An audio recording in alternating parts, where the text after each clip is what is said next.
Hello Renu, hi Garima. Welcome to this learning path. Good evening, ma'am. Good evening. Good evening, ma'am. Uh, I welcome everyone to the learning path that we are starting today. It's a four-part series, and today is day one. My name is Mansi, and I work with the Firki team as a cost design manager. I will be assisting you today throughout the session.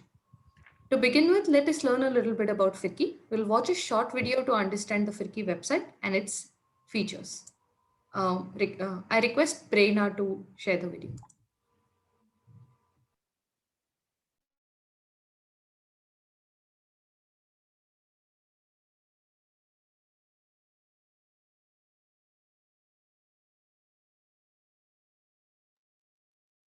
The Firki website offers a diverse set of content for teachers to support them in their professional development as well as in their classrooms, and is free of charge and easy to use.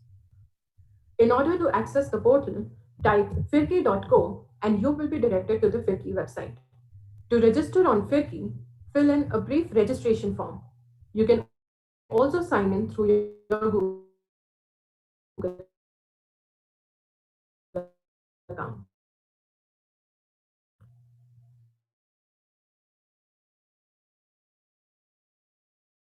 You will have to use your email ID to create an account on our website. This account, again free, would have notifications related to your profile, course progress, time spent, and your Firki discussion groups.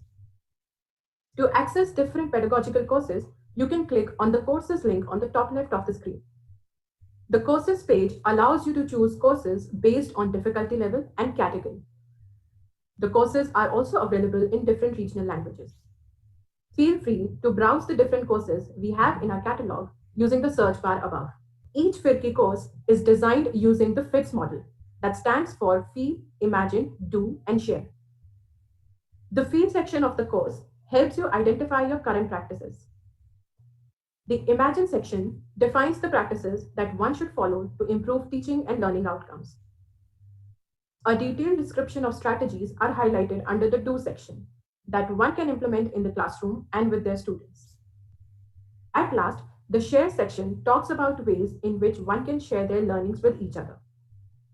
Each course has also a set of reflection questions as part of the assessment section. Along with the course material, each Firki course also contains a learning circle plan and journal pages.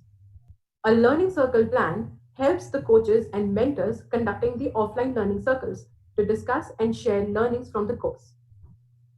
A journal page summarizes the course with important points. We are adding new courses every month, so keep watching this space. Next up, we have the webinars page that is also accessible from the top left of the screen. On this page, you will find information about the upcoming webinars. If you scroll down, you will find a bunch of resources from our older webinars. These resources will include video recordings of the webinar itself, notes from the webinar, the presentation used by our speaker, and other resources on the topic covered. Do feel free to browse this section at your leisure. The final page to look out for is the resources page, also to be found at the top left corner of your screen. This page houses and will house resources from several of our partner organizations such as the British Council, Khan Academy, Storyweaver, Pratham Books, and more. We are in the process of adding to the list, and you can easily filter resources by partners, grades or standard, and the subject of instruction. We hope you find value in using these resources in your practice as teachers and educators. Finally, you can find the Firki app on the Play Store and can access these courses, resources, and webinars through your phone. So download our app and stay connected to teaching and learning on the go. Thank you, Prerna. I hope the video helped you in knowing a little bit about Firki. If you have any questions around the features highlighted in the video, please write to us at contactfirki@teachforindia.org. The link will be pasted in the chat window. Learning and exposure for teachers and educators has been the inspiration behind Firki webinars, and we at Firki attempt to bring relevant, innovative work to your doorstep. You can go through different webinars and learning paths conducted on the Firki webinars page. The link to the same will be pasted in the chat window soon.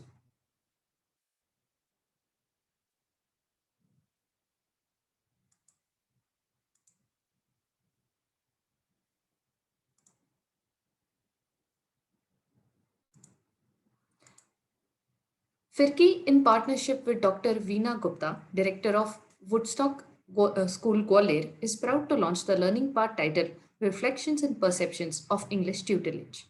The first webinar under this series is on Introduction and Learning Objectives of the webinar, Dynamics of the Learning System. Today's webinar is really special because it will initiate a 2-week program which we are calling a learning path.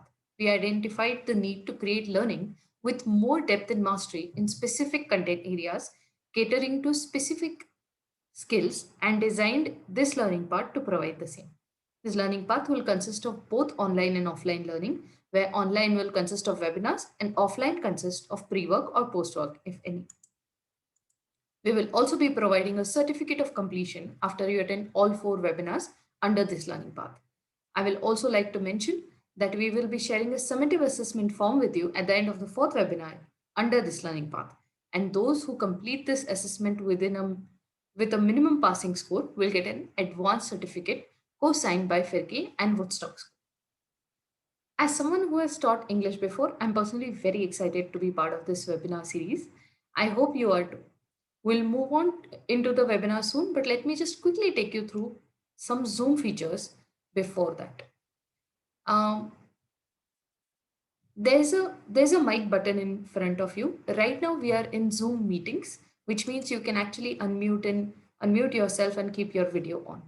We request you to keep yourself muted so that our speaker has so that there's lesser disturbance for our speaker. To save bandwidth, you can also keep your video off in case there's some disturbance in your internet. You can share your questions and thoughts in the chat window. I will be here to curate your questions and share them with our speaker.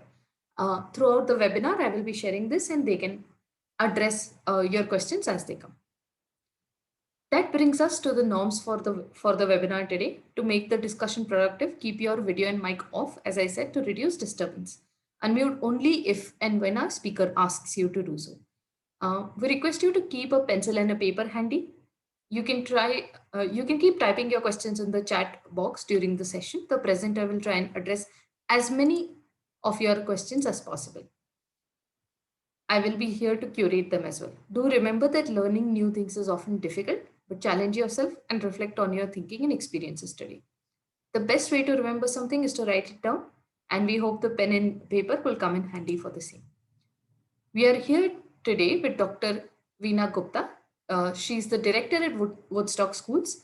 She's an MA and PhD in English literature with a passion for this language.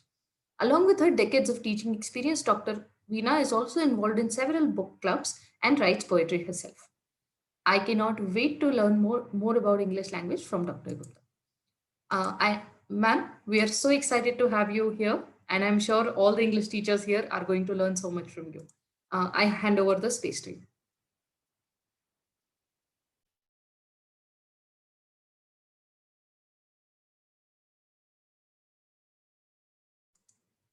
You're on mute, ma'am. You'll have to unmute. Yeah, go ahead. Thank you very much, Mansi. A very warm good evening to one and all. I would like to extend my heartfelt thanks to the entire FIRCI team for working with me for the last, I believe, 3 months, coordinating, contacting, and keeping me updated with the nuances which are in the trail for this particular web series. I'm really, really thankful to Mansi and to Prerna. And I welcome all the participants to this webinar Learning Path series, the first session. I would like to make something very clear that I'm not here to really, command or set up a particular set of teaching strategies. It is basically what over my teaching experiences and over the years what I have learned from my experience, I would be sharing into this particular session in a series of assessments. So to begin with, the very title, that is Reflections and Perceptions on English Language Tutelage. I was just thinking that most of you must have really heard the word tutelage. The word tutelage has lots of synonyms. I had initially used synonyms like pedagogy, teaching process, but then it occurred to me that by reflecting, it occurred to me that tutelage would be a more attractive word. And why I'm mentioning this is because at the end of the session, when it is over, you will understand what actually I meant by reflecting on what you are doing.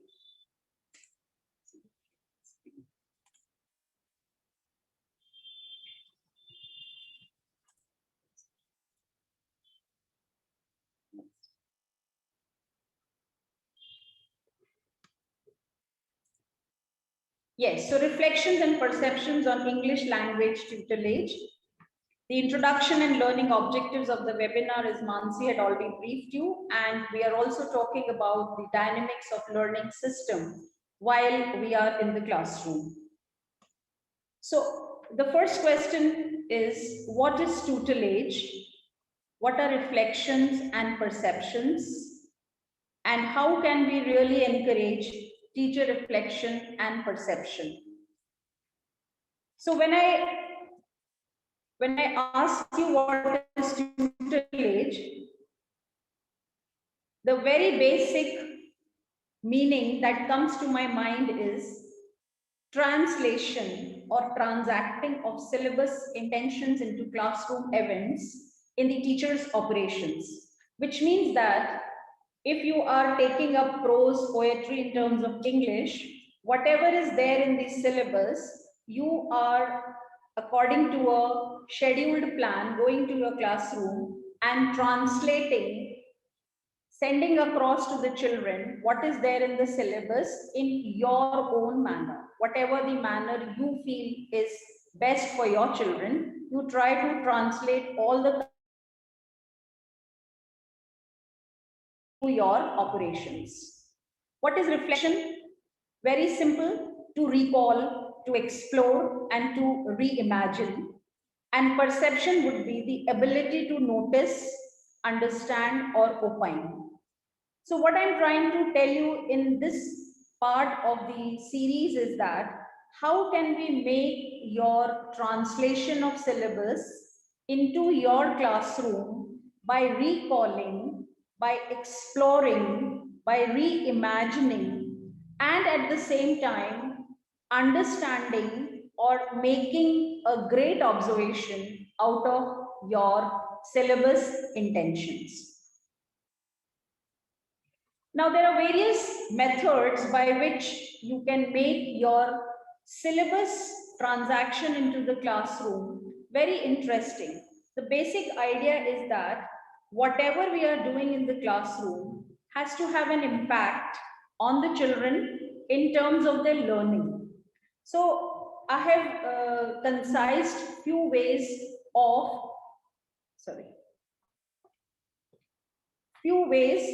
to make reflection easier in your classroom. There are various methodologies, but I have just, focused on the very main ones. The first is brainstorm. I would like to give you an example. Supposing if you are taking a chapter, there is a chapter in class 6, the banyan tree. So supposing your focus is on banyan tree for the next 2-3 days in your class, you can create questions which brainstorm the heading of the chapter.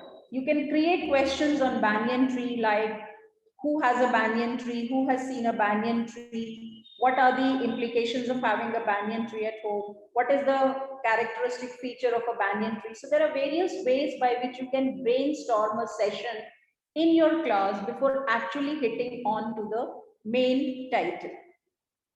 This is why, because we got to focus on learning, not the content. Basically, the content the children have, the teacher has. In times of digital learning also, when the teacher is not facing the children face to face, they have the content and we just facilitate. So basically, we have to focus more on the process that we are adopting in the classroom. So the process of teaching that particular chapter, as I just mentioned, supposing it is the banyan tree, what process are you following in making your children understand a particular lesson? That is very important. Secondly, you have to focus on learning, not on teaching. What is the child learning from that particular heading, from that particular title, from that particular content? Is there anything that he is really learning? And what is your aim of making that learning easier? The third could be you need to focus and know why. I get back to the same example, supposing it is the banyan tree chapter from the English textbook in class 6 or 7 or whichever classes you are taking. As teachers, we need to know why are we teaching this chapter through this particular process. That makes a lot of clarification in the minds of the teacher, and thereby you make your transacting the lesson to the children much easier, much more comprehensible. The next way you can really make it interesting is you have to invite students in. By this I mean that let the participation level of the children be very natural in terms of understanding the content, in terms of the process that you are adopting to make them understand the content. Their invitation, their involvement is very essential. Then allow time. You need to tell your children to have a reading of the title that you are going to take prior to the actual session, and allow them some time to analyze, think, review, and understand, and have their questions ready on their minds. You need to ask certain questions. If I go back to the example of the banyan tree, ask them questions before you really get on to the textual content. Write it down. Writing on the blackboard gives a larger impact in a classroom than speaking it verbally. Use thinking routines. Your children need to be aware of thinking routines, which means that before they come to your class, as a pre-work, you can allot them and ask them to have some kind of a thinking routine for that particular lesson, that particular piece of prose or poetry, which will involve some kind of questions which are their own natural questions coming to them reflexively. Definitely, this will make your transaction very easy. Now, what are the things that the reflections should include? It should include recalling the event. Recalling means, I again take the example, and throughout my session, I'll be taking only one example so that you can really have a good understanding of the reflections and perceptions. So if you are teaching banyan tree, it should include recalling. By recalling, I mean that you can ask the children, have they got any incidents in their minds which is related to the banyan tree in their childhood, in their neighborhood? Have they got any stories that they can relate to from their grandparents related to a banyan tree, or something which, you know, helps them recall something of that particular heading? Then posing questions to explore why things turned out to be the way they did and what possible actions could have given a different outcome. Reflection in classroom needs to be like very, very frequent. Whatever is being taught by the teacher, this needs to be made very clear that besides the text, reflections on, in and around the heading come very frequently. Now, what are the ways in which you can, or the ways to reflect on your teaching? What are the methods? What are the various strategies by which you can experience good reflection in your classroom? This is very common. Videotape your teaching. Before you take your lesson in the classroom, the best way to have a reflection on your teaching and the learner's understanding, the best way is to videotape. Then prepare a reflective journal. Basically, teachers already, they make a teacher's diary, or they make a lesson plan in which they pen down the various modes or the various hand-on activities or the various aids, audio visual, that they would be using in order to improvise on the understanding of a particular title. So if you have a reflective journal ready with your understanding of making the transaction easier, it's always better. You can also have an extra pair of teacher's eyes, which means any one of your colleagues can help you in understanding that where you were faltering, or how could you really make your lesson in that 40 minutes better in the next time. So you can have an extra pair of your teacher's eyes, which means any of your colleague who's free or who's able to spare some time can be in your classroom. Use entry and exit slips. I'll talk in detail about entry and exit slips in my next series, but just to make you understand what entry and exit slips are, at the start of the chapter, there should be certain questions which are written on cards and handed over to the children. That is just, making your lesson attractive, interesting, engrossing. Say one or two questions you pen down on the entry slip and hand over to either individually to each child or to a group of children. It depends on how much time you can really take out for the preparation of a particular lesson. Similarly, exit slips. Before you wrap up with the lesson, wrap up with a piece of prose, poetry, whatever, there should be exit slips in order to give a good observation and reflection of your learning, of the child's learning. Then, of course, including reflections in lesson plan. Now, how can you include reflections in lesson plan?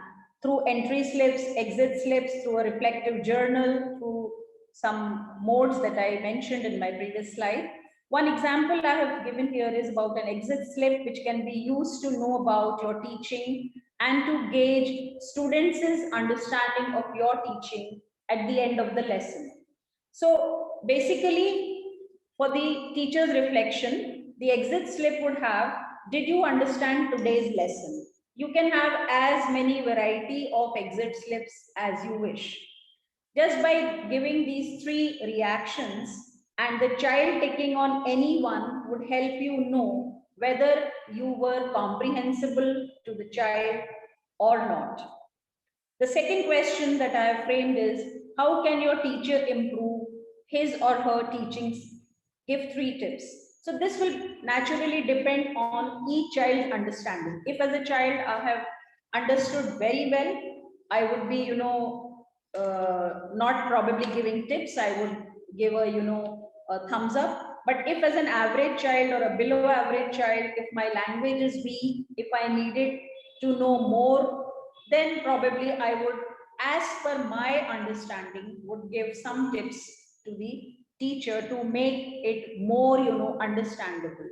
So this will, the second question will certainly depend upon the comprehensive level of each child. Then how can you include reflections in lesson plan? In continuation to that, you can also have some lesson templates which can be made as a part of worksheets or as homework, or something which is like a small activity, a small project work, some kind of artwork related to that particular piece of poetry or prose that you have undertaken in your class. Then the teacher's reflection on this lesson, whichever lesson you have taken, I framed 3 questions. Why was this lesson successful or not successful? You are reflecting upon your own teaching methodology that you have adopted in the classroom. So it is very clear that by the general expressions of the children, you can really understand whether the children have got the concept, got the hang of the chapter that you have taught or not. So why was this lesson successful or not successful? In case you feel that most of them have not got the hang of the chapter, then you need to really know that what went wrong. Why was it not comprehensible to my children? Second could be, how did the students behave and why was this? Was that a very chaotic class? Was the class very interesting in your lecture? Was the class very receptive? So these could be some kind of, assumptions on which the second question would be targeted to. Third is, what will I do differently in future? Whether it was 100% understandable to the children or not. If it was not understandable, certainly you need to improvise. And in the next chapter that you are going to take in your class, you will add some, you will delete some, you will edit some kind of, templates or some activities or whatever you feel should not be taken in the next class because they did not follow what I took in this class. So all these modifications will depend upon the understanding capacity of the children. Am I audible, Mansi? Yes, ma'am. Okay. Now we come to why reflection. Why do you need reflection in teaching and learning? We have to have reflection, that's fine. But why? It allows students to make sense of experience in relation to oneself. Not only that, with others and the conditions that have shaped that particular material. Say, for example, I get back to banyan tree. If you were teaching that chapter, what was the purpose of reflection? Why did you have to frame your reflective journal, or why did you have to videotape, or why did you have to make a template? It is because it allows students to really make sense of understanding a particular title in relation to themselves and with others. It becomes very cohesive. The understanding becomes really great because of reflection. So I suggest that if not possible for all lessons, with a very, with lots of other work for the teachers, it is best to have a bifurcation of the very tough chapters, the easier ones, and for the tough chapters, you can have reflection strategies in transacting the content in the classroom. Now, what are the features, the characteristic features of reflective teaching? I mean, what do you think are the features? Constant change in strategies, not sticking to always we do this. It requires for a teacher, every day is an experience and every day is learning. So we need to, adapt ourselves to the constant change in strategies. We shouldn't, or we should not be, just following a stereotype that because always we do this, we should continue to do this even in the social structure change or the change in the mode of learning, etc. What you do, why you do. Is there a better way or an efficient way of doing it in future? A particular lesson was taught in a particular manner, but when the understanding was weak, then you can question what you do, why you do, and is there a better way? Is there a more efficient way of doing it in future? That will help you to transact your content and the children's learning better. Now, why reflection? I've already discussed a few of it. It helps to improve teaching, and thereby, as a teacher, once it is one-time task, and it really becomes so easy in your following classes on the same topic that you'll be really amazed to see that how the children are coming up with a very good understanding. What went right or wrong? That is why you need to reflect. You need to improvise specific strategies or approaches. That is why you need to reflect. Reflection also allows to create and experiment with new ideas and approaches. It encourages teachers to understand their learners, because in a class, there is a whole variety of children coming from different backgrounds, their abilities and their needs. So reflection becomes very relevant because a teacher has to have a class of different abilities and needs of the children. Now, what is the impact? I mean, if you are doing so much of an exercise, you are doing it for a cause. So, what is the impact of reflection in your classroom? It facilitates the development of new knowledge, skills, and dispositions in teacher-candidate relationship. It basically opens up. The children become one with the teacher. There is, and when you want to have a very interesting classroom, when you want to have a very happy classroom, a joyful classroom, teacher-candidate relationship really matters. Then it also fosters critical contemplation of actions in a real world environment. Any topic, whether it is a prose or a poetry or reading, writing, whatever you are doing in your classroom in terms of English language or even in other subjects, critical contemplations is very, very essential, because without that critical contemplation, it is difficult to assess and evaluate. It would be only then one way. So reflections really, foster critical and contemplation, which is very essential for both the teacher and the learner. The second part was perceptions. So what basically are perceptions? Each teacher has a perception of his classroom. By that, I mean that you know your students well, and it is very important and essential that you know your students well in terms of their family background, in terms of their social structure from which they are coming, and that will really help to ease out both reflections and perceptions in the classroom teaching. So ability to notice or understand something, that is to perceive, particular way of looking at or understanding something. Supposing you are teaching the banyan tree, some children may perceive the title in a very different manner. They may think that it has some religious connotations. Some children may perceive it as an ordinary tree like the other trees. Some children may not have any perception of the banyan tree. So once the perception or the observation is there of the teacher along with the child, it becomes easier. The thoughts or mental images teachers have about their students. All the teachers have a wonderful, mental image of all the children. So that really helps to make the transaction easier. In the absence of a thorough mental image of your children, you may try it.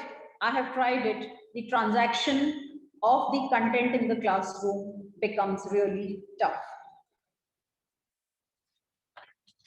Now, when teachers have high expectations, which all of us have, which we should have, students are more likely to demonstrate high academic achievements. In a classroom as an arena of human interaction, a lesson is shaped by the perceptions that a teacher and student carry about each other. So the classroom is basically an arena where interaction takes place, and how the interaction grows, how the interaction evolves between the teacher and the student is actually shaped by the perception that a teacher and student have about each other. Supposing I am a bad teacher in the sense that my understanding is not clear with the children, in terms of explanation, the children have a pre-notion that I will not understand, come what may. You understand? So it is basically the perception that a teacher and student carry about each other. If we have a perception that this child will never be able to understand, we have a pre-notion that will affect our transaction. So until and unless the perception between a teacher and a student that they carry about each other is at a very honest level, the content explanation becomes tough.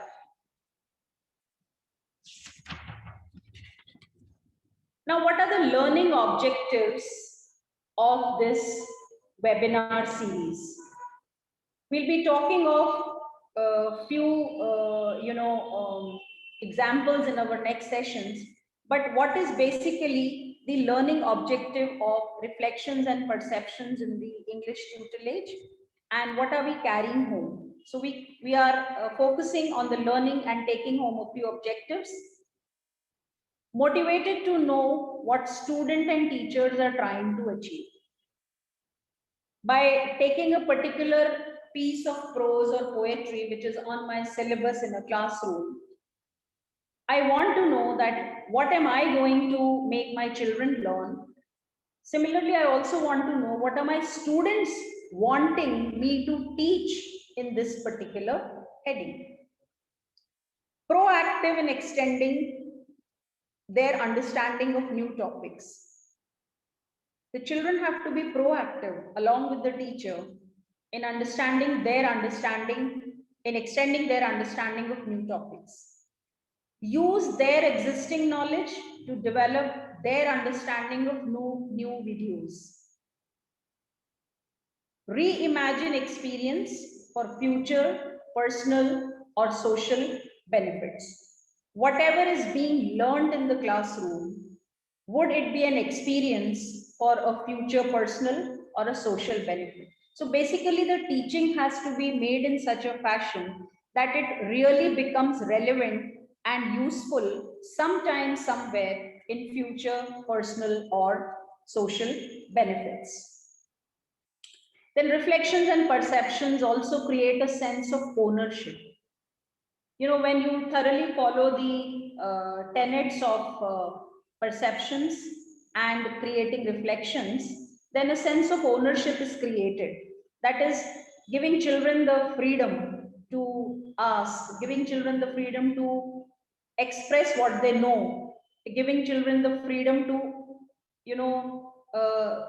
play some kind of a vital role in the classroom regarding a particular topic. They feel elated to build new ideas. Value each other's inputs. That is, all the participants in the classroom, they have to value each other's inputs. Create a democratic environment. It leads to discussions which finally aim at integrating and uniting the class. The most beneficial impact is that it helps in a coherent class. It helps in uniting the class. All the children feel that yes, they are involved, they are partaking, they are participating, which in itself, lets the spark of understanding in the classroom. Not debate. This is very essential, that not debate where a participant proves a point rather than discuss. That means we got to respect each child's opinion about a particular topic rather than, debating where a participant proves a point rather than discover. So this was something on reflections and perceptions and what are we aiming at. Now, keeping in tune the tutelage, keeping in tune the teaching part, keeping in tune the pedagogy, there is a certain learning system which all of us need to understand. And to make your classroom very, blessed, very blissful, we have to adopt a dynamics of learning system. The classroom will happen of 40 minutes every day, even otherwise. But then the idea is that the learning part doesn't become that interesting, neither for the teacher nor for the children. So it is better that we adopt a dynamics of learning system, and when any lesson or a teaching is done, it basically has 4 dimensions. The first is as a curricular unit, because it is in your curriculum, you have to, do that, and this fosters a development of a student, the development of a student. Second is as an implementation of a method. You have to do it, you have to implement, and you adopt a particular method. If you adopt a particular method which is related to the dynamics of learning system, the learning becomes easier. The conceptual learning becomes easier for a child. Then it is also hinting at a social event, that is the operational aspect in a classroom, the approach that you are adopting, the dynamics of learning system in the classroom as a social event. And the last could be as an area of human interaction. So if you really divide your lesson or your module into these 4 dimensions, it will become categorized, compartmentalized, and easier to have it in the classroom in a specified period of time. Because teaching is basically, a constructive approach where learners are constructing knowledge through an active mental process of development. That is, the learners are builders and creators of meaning and knowledge. It has not to be an authoritative approach. It is basically a constructive approach where the learning is taking place and teaching has not to be authoritative. So the dynamics of learning system has its relevance to avoid rote learning. To avoid rote learning, those who do not, focus on concepts, children who do not understand concepts, for them especially, and for teachers who really want to give, understanding from the roots, then dynamics of learning system is the best approach in a classroom. Dynamics of learning system has been introduced in order to make your teaching and children's learning easy. That is the basic idea and the aim behind adopting the system dynamics. Now, what is this? What is this dynamics? Dynamics is basically the procedure, the system, the defining, the studying and solving problem and giving some control to children. Say, for example, if you are teaching Hamlet, Shakespeare's Hamlet, you can always, introduce dynamics of learning by giving them this, that examine human nature and the interaction between events in one's own life and personality. I'm not very sure whether the teachers may have read Hamlet or taught Hamlet, but it is a very famous Shakespearean play which hints on the young Hamlet who has lost his mother. So it is a very common emotion which is dealt in with the play. So you can always have dynamics of learning by telling your children to examine human nature and how does it impact his own life and someone's personality. They can go through the acts of play in groups and come up with events in relating some events either to their own life or to their peers or their friends' life. Now, what happens if you introduce dynamics in your classroom, dynamics of learning? When I did this with Hamlet in my classroom, I found that the results were amazing. How the students were the focal point. They forgot that there is a teacher in the classroom. They were so engrossed and involved that the absence of a teacher was very clearly visible to the teacher. They were directly talking about the plot, the events, the emotions, the reason why Hamlet was suffering from that insecurity, even without the teacher telling them.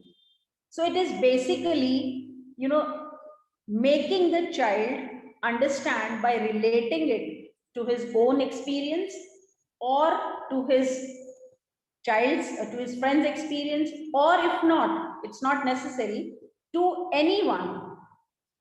That helps in receiving the best learning. Then the dynamics of learning system also helps in receiving the content very easily, and just receiving and assimilating is not enough, neither from the teacher or by the students. It has to be, then related to, it has to be then connected to real life events. So dynamics of learning system does what to the teaching learning process in the classroom? It enlarges the arena. It increases the participation. It is student centric. And the best part is that children who are below average in terms of the language or in terms of understanding, they also partake in the classroom if you have dynamics of learning system. The idea of interacting with you on reflections and perceptions and adopting a dynamics in the learning system is basically to ease out the entire procedure of transacting in the classroom. Now, for this particular series, I have developed some post work for reflections and perceptions for all the participants. What you can do is you can just pen down on the points that are mentioned here. Think about your best teacher when you were a student and how has that teacher impacted your learning. List the top 5 personal qualities, skills, or attitudes which made them so good. Then also think of your worst teacher. List the top 5 personal qualities, skills, or attitudes which made them so bad. Get your heads together as a group and identify if any of these themes you wrote down have occurred several times. The second post work that I will be allotting is this. There are reflection questions to ask your students. After you complete a chapter, basically, this should be the reflection. Did this lesson, take any lesson of your choice, help you understand other lessons better, or why? If we learn this lesson again, what can I do differently to help you learn more or better? Why was this activity, whichever activity you hosted of your choice, successful or not successful? What did you like about this lesson, or what did you dislike about this lesson? So the children can really answer these after you have adopted the dynamics of learning system in the classroom, and this reflection sheet by the students will help you improvise, will help you know how was your teaching, where you need to improvise, where you need to add, where you need to delete, where you need to take children more into consideration. So it will be a good exercise which will really benefit you. The third one was reflection questionnaire about assessment and grading. So whatever assessments you have for a particular lesson, do my assessments reflect student learning, or they are just task completion and memorization skills? So are you doing it just because it's in the curriculum, or you have some kind of learning behind it? Do all your students benefit from this learning? Who does and who doesn't, and why? Why did I choose this particular method or activity to cover this particular topic? How can I know my students are learning?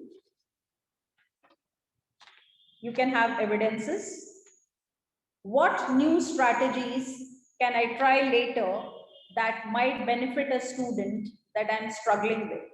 So this kind of questionnaire on assessment and grading will be a wonderful tool to understand your teaching and children's learning ability. So before I move to the pre-work for the next term, if there is any participant, Mansi, who needs to uh, clarify anything or who needs to have any understanding of the session. Hi. So far, we have not had many questions, ma'am. But I encourage our participants to share any questions or even any thoughts that you have so that ma'am can address them.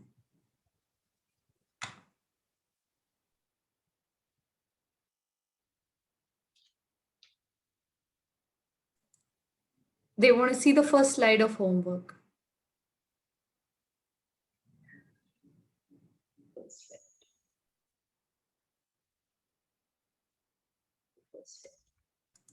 I also have the text of the banyan tree, which in case the teachers don't have it, I can forward it to you. Ma'am, they want the first slide of homework, which is your post work. Okay. The first slide of the post. Think about the next teacher, that one. For our participants, Post work slide. No further.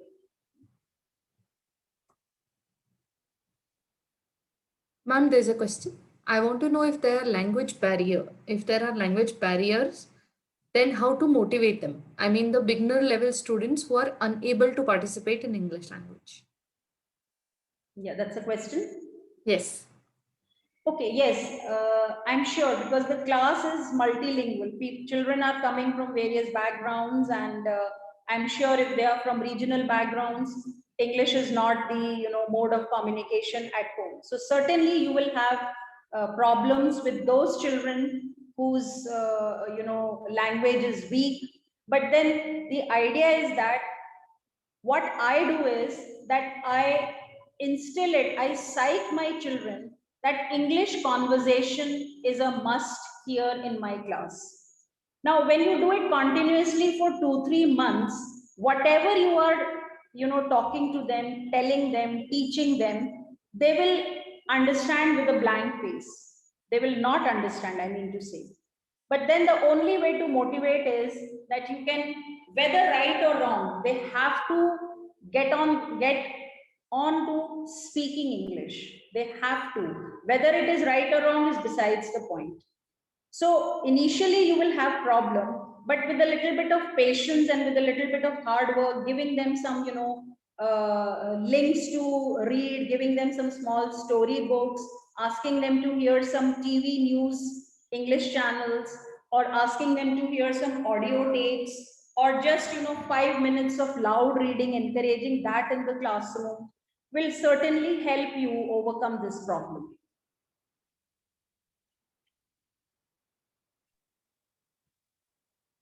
Say certainly class 1 and 2 children who are just entrants in a school will have a lot of difficulty. But by the time they are in class 3, I'm talking of my children, they are psyched. Once they are psyched and they board the school bus, they know now they have to converse in English, and if they are not able to, they will hear the others talking in English and thereby be a little receptive. So the most important thing is to psych them that English is mandatory. You have to converse in English, and this will really help you improve your understanding and your fluency in English. So once they know their benefit, they should know what is their benefit. Your task will be easier.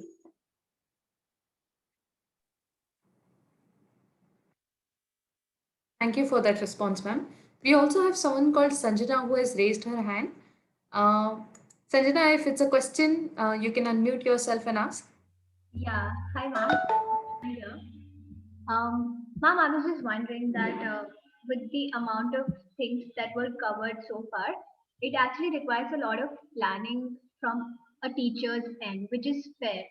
But taking an example of the I'm working with 168 girls across 3 different grades, like 6th, 7th, and 8th, and I'm subject teaching English to all of them. Now in TFI, we have a system, something called as RC levels, that they have reaching a certain level of efficiency in their languages, they have certain levels assigned to them just for their learnings. Now, what I fall short is that I do have all these ideas coming up day to day, but that execution bit or the consistency in my planning is somewhere where I struggle, just because there is like a mass number of children that I have to deal with simultaneously, and then just how to manage the time to cover up all the bits of lesson that I want to. So just wanting to know from you that how could I perhaps plan in a way that it is effective and consistent, as well as it's not very burdensome for me as well. Yeah, your voice was cracking in between, but what I could gather was you are trying to ask that if there's any solution to for a teacher to plan her lesson in such a manner that the understanding of all the 52, 53 children become easier. Was it that you were asking? No, ma'am.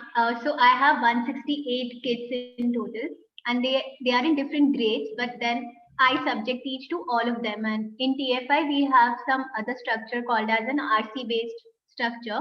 So technically, I just have to focus on their learning grade levels, and I have to then change my plans accordingly. It's not that मेरे को अलग-अलग textbooks पढ़ाना होता है, but again, I still have a lot of planning from my end that I'm supposed to execute, like at least 3 plans I have to execute every day.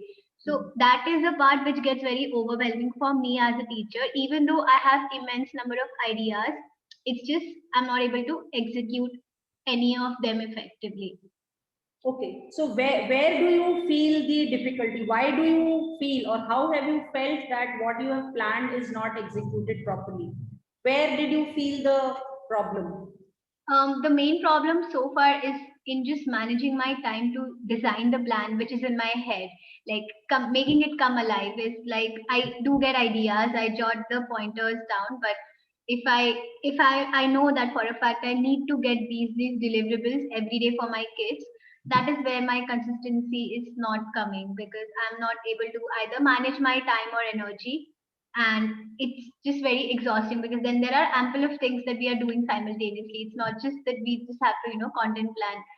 So but the fact is that this is only my time arena, and I have to do all of it. Yeah, I can very well understand as a teacher, we are overburdened with a lot of other things also, and it really becomes difficult to squeeze in lot of things in that particular frame of time. But I think you can bifurcate where you really need to have planning, where you really need to have lot of inputs. There won't be, all the lessons or all the books or all the texts that you are taking needing so much of, reflections, perceptions, or dynamics of learning. But then you can just take out the ones where you actually feel would be, difficult to deliver without having, some sort of planning, or without having some sort of, curriculum attached to it. So that would save on some time, and that would save also on some, that would ease out your planning. Don't put this rigorous planning for all the lessons. Yeah. You can try that. I mean, you first have to identify exactly where you need to do it. Got it. Also, one follow-up question. I know there are other questions.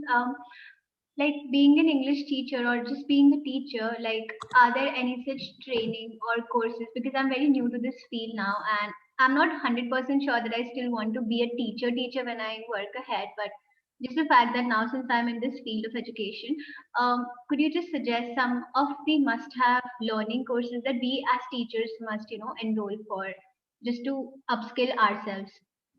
Yeah, see, basically lots of schools, they keep on, hosting such CPD programs, continuous professional development programs. There are lots of, workshops which the schools, host in order to give this kind of what you call facility to the teachers. There are a lot of other online programs also. I can forward you the link, or I can give it to Mansi. She can thereby forward it to you, or on your mail, whatever. There is a lot which can help. But let me also, take this opportunity to tell you something which is very, very, important. That howsoever number of workshops you attend. My fourth session is, I think, on this, taking workshop lessons into classroom. The basic idea is that everything comes up only to the teacher himself or herself. I mean, it is really tough to take all those, workshops into your classrooms. So what I mean to tell you is that it is your personal interest which will help you in updating yourself. That can be done through, a lot of good reading, lot of, sometimes I believe that I mean, I'm telling you of my own personal experiences. Watching English movies has really given me a good insight into my teaching strategies in the classroom. I really don't know how. I will not be able to tell you how it has given me, but it has done. So, I mean, that could be one way. You can start watching, a lot of these days, a lot of YouTube programs are there, a lot of experiential learning programs are there, which you can keep watching, but don't try to pressurize yourself as to grasp something from each and every, uh, you know, piece of audio, video, or your film or your workshop that you are watching.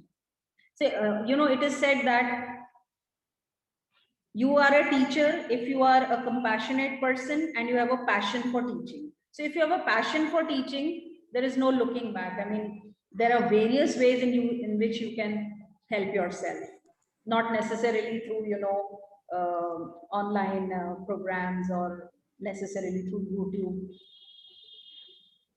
Thank you so much for the answer, ma'am. And we're very excited, Santana, to see that you want to learn and get better at this. You're at the right place for sure. Uh, we have one last question from Anuradha, and then we will close out. Yeah. Anuradha, would you like to unmute yourself and ask? Sure. I'm not sure if my question is clear, but I'll still read that out. I believe language is a skill to be acquired that comprises of many sub-skills. However, by nature, our classrooms have become spaces that aim to impart knowledge of a language through textbooks, which are ideally supposed to be used as tools to impart the skills. However, even professional courses like B.Ed don't talk about this. What are your thoughts around this? How easy or difficult is it to change our perception on a larger scale in this regard? You are quite right that whatever as a teacher you learned in your B.Ed program, personally, I feel not much has been of benefit because we have forgotten it, right? And the times when we did our B.Ed or you as teachers would be doing, it's like today is the time of digital learning and all that stuff. So what we did in our B.Ed classrooms is sort of, obsolete. But yes, of course, there has to be, there needs to be a major shift in the, developing a classroom environment, and we need to upgrade ourselves more so in terms of the intricacies of the language, if we are English language teachers, or maybe, Sanskrit, Hindi. So that needs to be, upgraded, and that can be done by following certain Scandinavian and Norway school examples. So if any time you get any chance to, have a peep into the Scandinavian system of learning and teaching English, that would really help you. Great. I will look that up from my end as well, ma'am. Thank you so much. But if you can share resources, anything that you have in particular, that would also be great. But I will still look. I will surely share it with Mansi, and maybe in future I will take up the Scandinavian pattern, and then we can have a discussion on it. Sure. Thank you, ma'am. Thank you so much. Thank you so much to all our participants, and thank you so much, Dr. Veena. Uh, this was a really great learning opportunity for all of us. I would like to thank you for sharing your time and expertise with us today. Um, would you like to share any closing thoughts, ma'am? Yeah, Mansi, before we wrap up, there was a pre-work for the next. Yes. Yeah, so the next session is on infusing enthusiasm in teaching and music of poetry and prose. So since there is just 1 day gap, it depends on you how you do this work. I would like all of you to, take up this task, convert any small piece of prose into poetry. Let it be a very small one, just a small paragraph, piece of prose, and convert that prosaic part into a poetic part. Hmm? As per your rhythm, your mood, your musical intonation, whatever, and convert the following poetic piece into prose. So here I have given you this William Blake's very famous poem, Tiger, Tiger, burning bright in the forest of the night, what immortal hand or eye could frame thy fearful symmetry? In what distant deeps or skies burned the fire in thine eyes? On what wings dare he aspire? What the hand dare seize the fire? So the poetic piece has to be converted into prose, but any piece of prose of your choice you take and convert it into poetry. So this will set the rhythm for the next session, and I'm sure you will have a brief idea, and I'm sure you will enjoy the session. Thank you so much, ma'am. This is for all our participants. We'll be sharing the pre-work and post-work with you over an email so that you have access to this. For now, let us remember we want to convert any piece of prose into poetry and this particular poem into prose. We'll send the details on an email again. Great. So is that With, all? yes, thank you so much, ma'am. With this, I would like to inform you the second webinar under the series is scheduled for March 19th, which is this Friday, 2 days later. The topic of discussion will be infusing enthusiasm in teaching and music of poetry and prose. This information will soon be shared with you over an email along with the joining call details. We are very excited. I think we already see some enthusiasm towards the pre-work. So very excited to have you again on 19th. We'll be sharing the details with you over email. Thank you so much. Thank you, ma'am. Thank you so much, Mansi. Thank you so much, Prerna, and look forward to being with you again on Friday. Thank you, everyone. Have a nice evening. Have a nice.